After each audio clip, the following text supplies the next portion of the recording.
નમસ્કાર. જે કોઈ જીપીએસસી ગુજરાત વહીવટી સેવા વર્ગ 2ની તૈયારી કરી રહ્યું છે એમના માટે આ સમજૂતી ખૂબ જ કામની છે. આમાં આપણે પ્રારંભિક પરીક્ષા એટલે કે પ્રિલિમ્સને એકદમ સ્પષ્ટ અને સરળ રીતે સમજીશું. તો ચાલો આ આખા બ્લુપ્રિન્ટને બરાબર જાણીએ. તો શું જીપીએસસી વર્ગ 2 પરીક્ષા પાસ કરવા તૈયાર છો? આ સવાલ તો દરેક તૈયારી કરનારના મનમાં હોય જ છે, બરાબર ને? પણ સાચી સ્ટ્રેટેજી અને પરીક્ષાની પેટર્નની પાકી સમજ હોય તો આ લક્ષ્ય બિલકુલ મેળવી શકાય છે. કોઈપણ સફળતા માટેનો પહેલો પાયો છે એના માળખાને બરાબર સમજવું. તો ચાલો સીધા એ જ બ્લુપ્રિન્ટ પર આવીએ જેના પર આપણી આખી તૈયારી ટકેલી છે. સૌથી પહેલી અને સૌથી મૂળભૂત વાત, પ્રિલિમ્સ પરીક્ષા એટલે કોઈ એક પેપર નહીં. ના, એમાં બે અલગ અલગ પેપર હોય છે અને આ બંનેનું પોતાનું અલગ જ મહત્વ છે. અને આ બે પેપર કયા છે?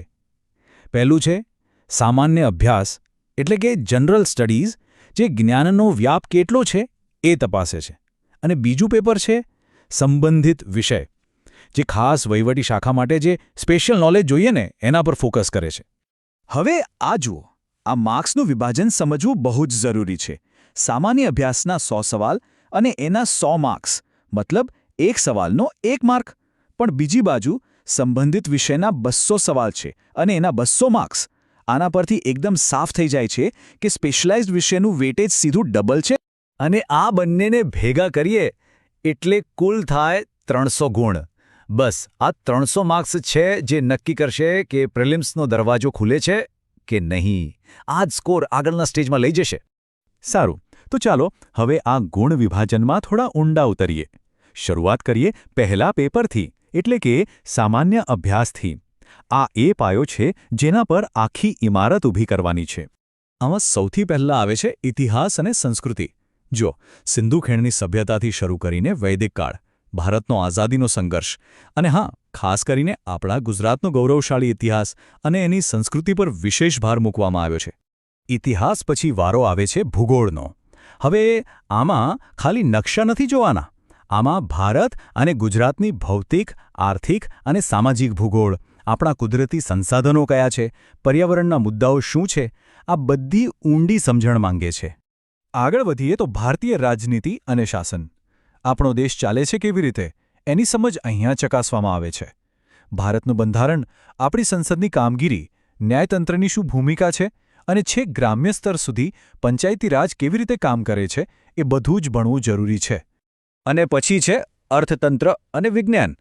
આમાં ઇકોનોમીના જે બેઝિક કોન્સેપ્ટ્સ છે એ, ભારત અને ગુજરાતની ઇકોનોમી કેવી છે અને રોજબરોજના જીવનમાં કામ લાગે એવું જનરલ સાયન્સ અને લેટેસ્ટ ટેકનોલોજી, આ બધું ચાલી જાય છે.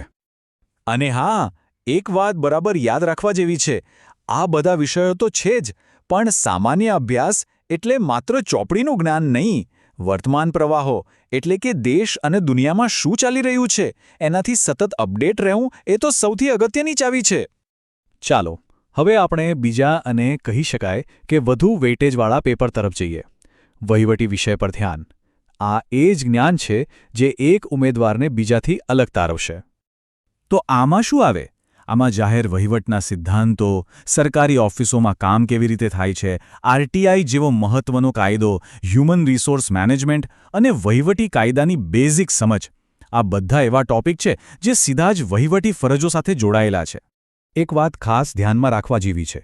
આ તો મુખ્ય મુદ્દાઓ થયા, પણ આ વિષયના એક એક ટોપિકની વિગતવાર માહિતી માટે હંમેશા જીપીએસસીની ઓફિશિયલ વેબસાઇટ પર જે સિલેબસની પીડીએફ મૂકવામાં આવી છે એને જ અનુસરવી. એ જ સૌથી સાચો અને ભરોસાપાત્ર ગાઈડ છે.